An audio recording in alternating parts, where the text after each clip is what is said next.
My Govanen. Welcome to the Tolkien Lore Channel. I'm the Tolkien Geek, and for this video, I am pulling out an email I got a long time ago, back in August of 2024.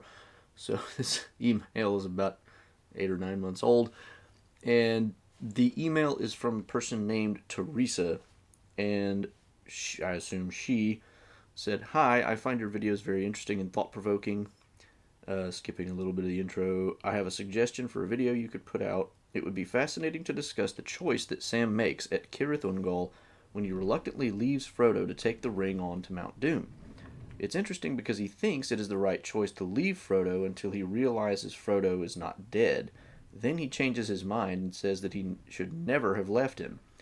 Sam says he should not have followed his head, but his heart, because his head is not the best part of him.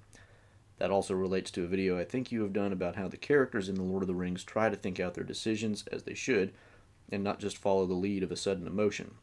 Anyway, I think it is intriguing to ask the question, did Sam make the right decision based on what he knew of the situation?" So, this is an interesting question, and it's one that I think almost every hardcore reader of Tolkien wrestles with at some point, because it is such a major crisis point in the story. It really is interesting because there's a lot of factors that play into this, and Sam himself brings them up in his own internal debate for the most part. So this also relates to another thing that I've talked about before, and in particular, I think we mentioned this when I talked with David Rowe on another prior video, where he's the author of the Proverbs of Middle-earth. And in that discussion, we talked about the idea of wisdom in general in Tolkien's story. And in particular, I think it was me who made the comment that Sam's idea that he has this thing that he has to do, the comment that he makes after the encounter with Gildor in the Shire, he basically says, I feel like I have this thing that I have to do, and I can't really express exactly what it is, but I just know it. The idea that I mentioned in that other video is that for Sam, this is sort of like a revealed bit of wisdom. So it's, something that's just imprinted on him. It's not exactly intuition, because I think there is some aspect of revelation in the sense of Eru or the Valar, or maybe even just like him getting something through the conversation with Gildor and all the other elves, is somehow getting a glimpse of what the story is supposed to look like in a way. And for him, therefore, this idea that his job is just to go with his master no matter what, it's kind of an overriding thing that it supersedes intellectual, thought out decision making. So when he comes to the point of Cirith Ungol and believes that Frodo is dead, he is at a point where he has to wrestle with that particular element in the back of his mind, but also what appear to be the brute facts on the ground. Because once he thinks Frodo is dead, obviously he can't just stay with Frodo the whole time. That doesn't really work. Because if he just stays with Frodo who's dead, and he's not going to be able to carry him all across Mordor, obviously, then the quest will fail. That's inevitable. There's nothing that can be done about that. So the idea that he should just stay with Frodo if Frodo is in fact dead clearly does make no sense. So the tension here is kind of between what he thought he already knew, i.e., stay with Frodo no matter what, and what he now thinks he knows, that is, Frodo is dead. And the interesting question there is, which of those wins out? Now, another element that kind of plays into this is that earlier in the story, when Sam looked into the Mirror of Galadriel, he saw this scene. He saw Frodo lying, at the time he thought asleep, not dead, and therefore, didn't really understand it. But now he recognizes the scene in real time and thinks to himself, not asleep, dead. So, interestingly enough, he already had this idea at one point in the story of Frodo looking like this is just sleeping, not actually dead. So there's a lot of different things going on in Sam's mind that he is now having to kind of piece together that don't all really work together, because at one point in the story he saw exactly this, thought Frodo was just sleeping, and now he sees him and thinks that he's dead. Now, of course, at the time, he didn't realize that Frodo would have just been stung or bitten by a spider, and now he knows that. Similarly, at the time that he told Frodo, there's just something that I have to do, and between now and then, he didn't expect Frodo to die or be killed. Nevertheless, there is an element of, did Sam abandon what he knew and actually go with something that he only thought he knew? Because if you look at the situation, sure, Frodo has been stung and has been lying there for we don't know exactly how long. Sam really doesn't count the time, and we're kind of told that explicitly. So we don't know how long he's waiting for Frodo to wake up exactly. But he doesn't know that Shelob's sting is going to kill anything. Surely Sam, especially as a gardener, must know that not every insect or spider bite or sting is going to kill the intended target, right? Now, this is a very massive spider or spider-like creature with who knows what venom, and so it would tend to make you think the worst, I guess. But the thing that Sam really has to wrestle with here is he thought he knew one thing, and now he thinks he knows another thing. And whether he made the right decision really kind of comes down to what you think about that earlier piece of knowledge. Because in a way, that earlier piece of knowledge really was a true piece of knowledge. What he told Frodo after the Gildor encounter ended up being true. He does stick with Frodo the entire way, all the way up to the cracks of doom. And so, clearly there was something going on there, but he also didn't really articulate it entirely to himself, although by this point in the story, he has articulated it to himself. He's kind of realized, yeah, my role is to go with Frodo all the way to the cracks of doom. And I don't remember exactly when that point in the story is, but I'm pretty sure it is before Shelob that he articulates it, at least to himself, that is his job. It turns out that actually was legitimately, like, this is actual fact in some sense. Now, you can't know that that's fact in advance, especially when faced with the apparent death of the person that you thought you were supposed to stick with the whole time. And from a purely intellectual point of view, Sam's current decision to leave Frodo, I think, is the correct one. Because intellectually, what he has is a Frodo who hasn't woken up in we don't know how long after being stung by a giant spider, and he's surrounded potentially by orcs, and therefore there's just a whole lot of things that can go wrong in that scenario if he just waits it out, right? There's just no way.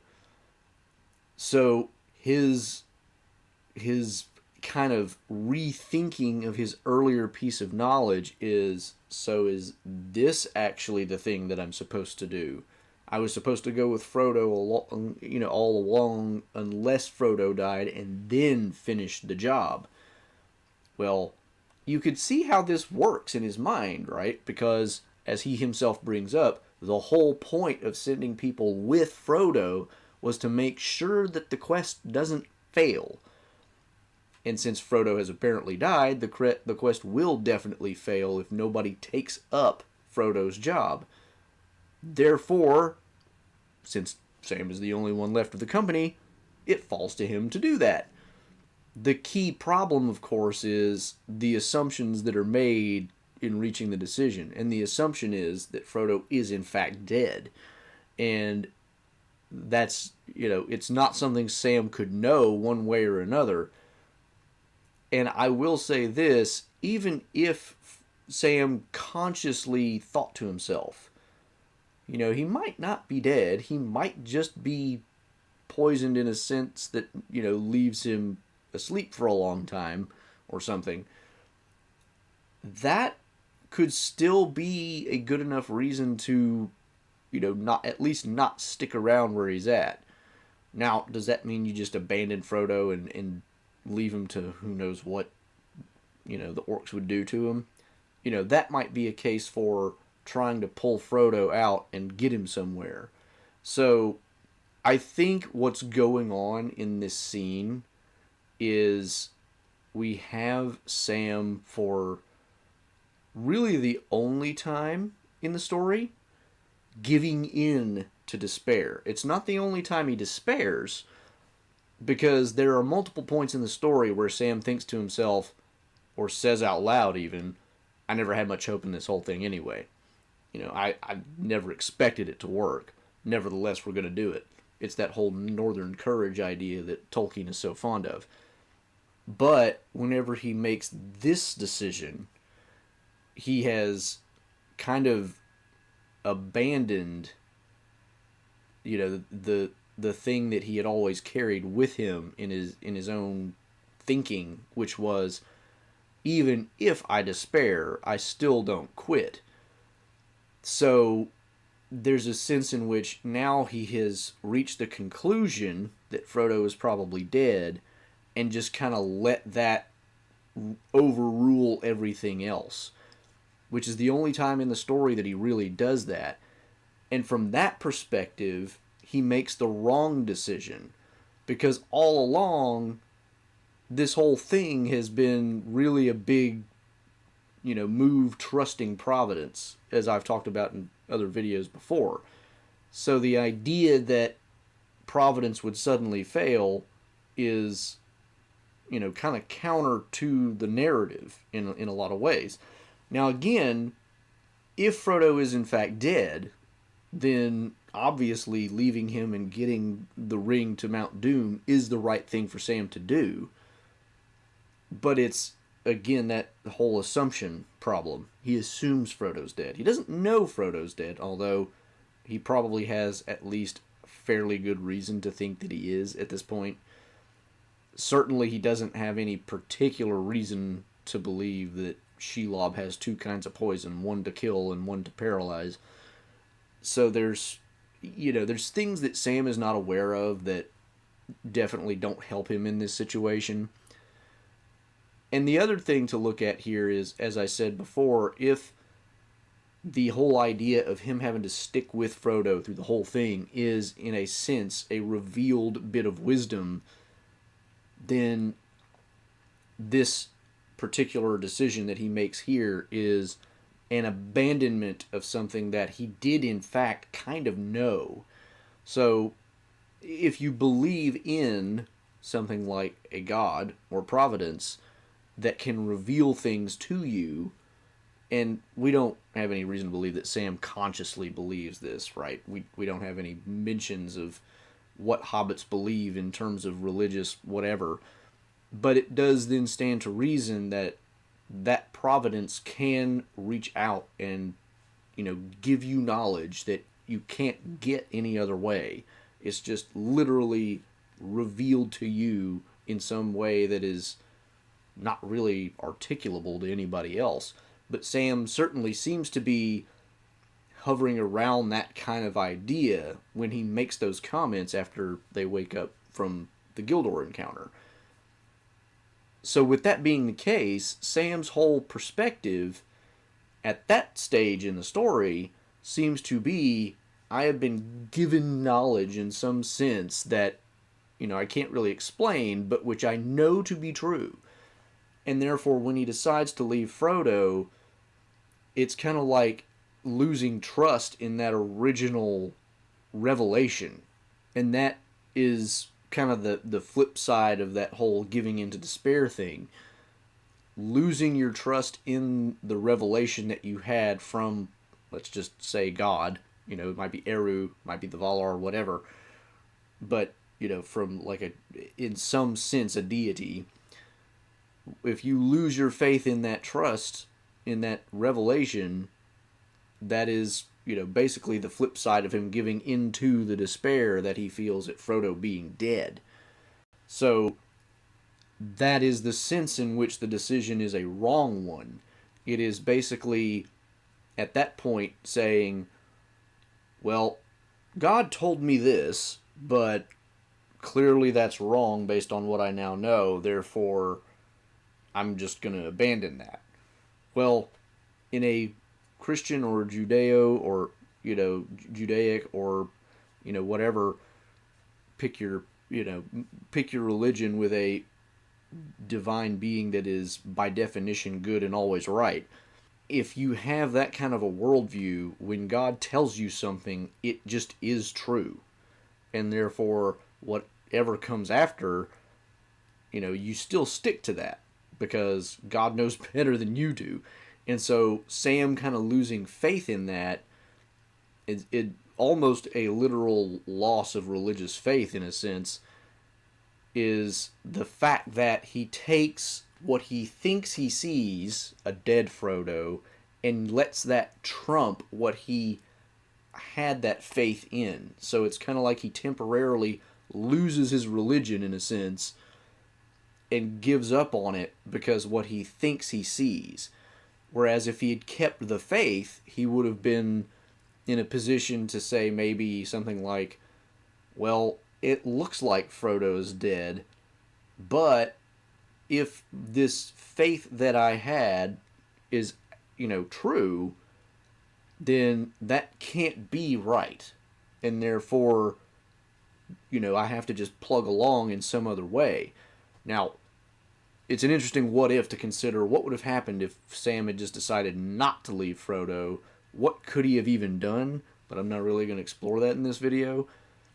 But this is an interesting junction here because it highlights the whole issue of faith in general when it comes to religion in the real world. And it shouldn't surprise us that Tolkien is going to think about it in this way. I'm not saying he was thinking about it in this way. I'm not trying to read Tolkien's mind. But certainly Tolkien as a Catholic would have probably thought about things like this in his own life and considered the fact that Sam here is wrestling with the same thing that religious people all over the world and across time have wrestled with, which is, do I have enough faith in my own beliefs to see them through even in the face of what seems to be overriding contradictions to that? And it's a thing that religious people do, wrestle with all the time. That's not unusual. It's not even something that's just a personal thing. There have been many thinkers and writers who have written about or talked about that whole dynamic of how do you keep your faith in the face of what seems insuperable difficulties. So in that way, again, I don't know that this is consciously what Tolkien is doing with this scene, but certainly it has that effect of giving us a nutshell idea of this is the kind of thing that anybody in the world could go through in some form or another, and you have to decide, does my faith win out, or does my fear in the face of, what I think I know now win out over the faith that I thought I had, that was real. And so, of course, from the perspective of the Lord of the Rings, again, we know that there is a providence at work in the Lord of the Rings, and we know the end of the story, and we know that Sam's decision in hindsight is wrong. Interesting point, she mentions that Sam's, comment about his head not being the best part of him and his heart is what he should have listened to. I don't know that this is what Tolkien was going for. In modern times, when we distinguish head and heart, usually we're talking about intellect versus emotion. In the old days, and by old days I mean a long time ago, I read once upon a time that the idea in the ancient world was that the head was the seat of reason, and the gut was the seat of kind of emotion, and the heart was sort of like the synthesis between the two. It takes the emotive elements of the human with the intellectual elements and synthesizes them into, kind of the final decision or the final conclusion. So again, I don't know if this is exactly what Tolkien was going for, because there is a sense in which it seems like Sam is talking about emotion against reason in a sense, but also not. And that's why I suspect Tolkien may actually be thinking in these terms.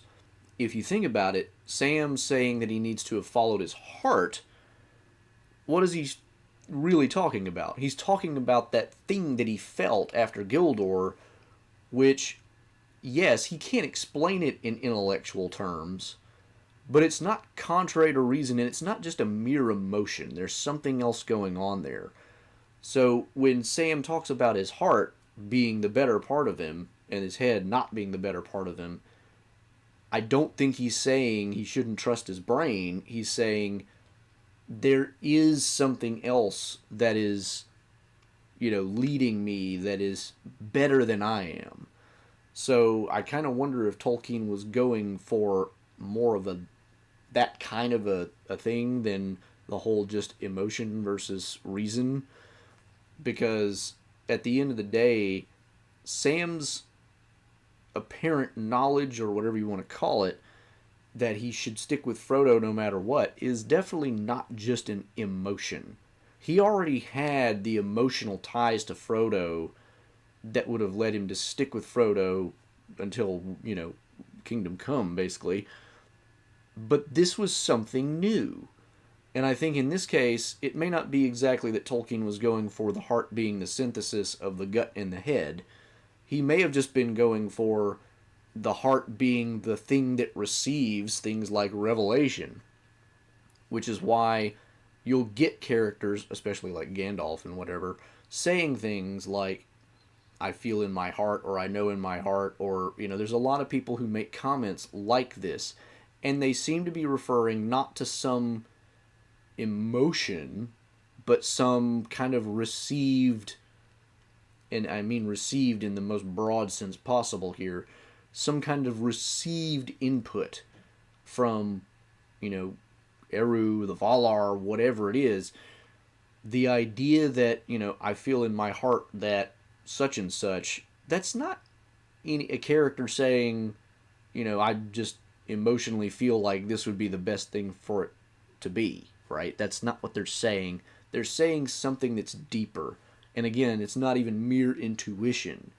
There's something more to it. It's like the heart in this case, I think, is in some sense the input method for providence or whatever to give people knowledge that they couldn't get any other way.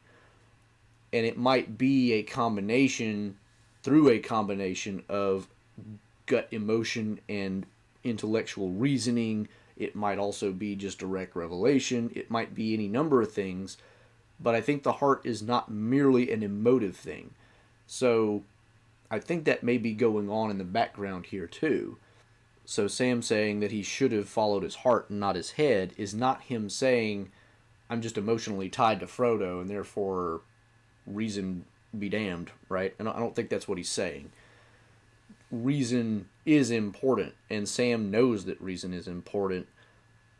But the reason that he says his head is not the best part of him is because he thinks of himself as kind of a half-wit. He constantly refers to the fact that the gaffer calls him a ninny hammer and, all these other things. And it's kind of ironic because Sam ends up being kind of the wisest of them all. But his wisdom lies primarily in the fact that he trusts providence and that he doesn't just despair. And it's interesting because in the unpublished epilogue to The Lord of the Rings, which I think I've talked about in a previous video, Aragorn writes a letter in advance of coming to the Shire, or near the Shire. He's not going to enter the Shire because he's kind of ruled that out for humans. But he writes a letter to Sam, who at that point is the mayor, and basically addresses him as Samwise, which means half-wit, basically, who should be called full-wise. He says that in the letter. Aragorn is crediting him with being fully wise, not half-wise. And I think the reason for that is not because Sam is like the intellectual powerhouse of the group. He's clearly not. But he's got a lot more to him than just his brain. His brain does do, a pretty good job on its own, because remember, when Frodo tries to steal away, Sam actually stops and thinks and goes, wait a minute, Frodo can't go anywhere without a boat. He's got to go get a boat. So Sam is no idiot. His thinking may be slow at times, but he's no idiot. And so calling him half-wit, Samwise, is really kind of unfair, but the point here is even with what we know about his actual intellect, which is not nearly as bad as his name would imply, I don't think that's what Aragorn is saying. I don't think Aragorn is saying, you're a really intelligent dude. I think what Aragorn is saying is, you were wise to trust providence. So, when you look at it from those two angles, I think you get the answers, the potential answers to the question are, from a purely intellectual standpoint, Sam made the right decision. But Sam doesn't live in a world where everything is intellectual. And therefore, when you look at it from that angle, he made the wrong decision. So, that, I think, is the kind of bifurcated answer to that question.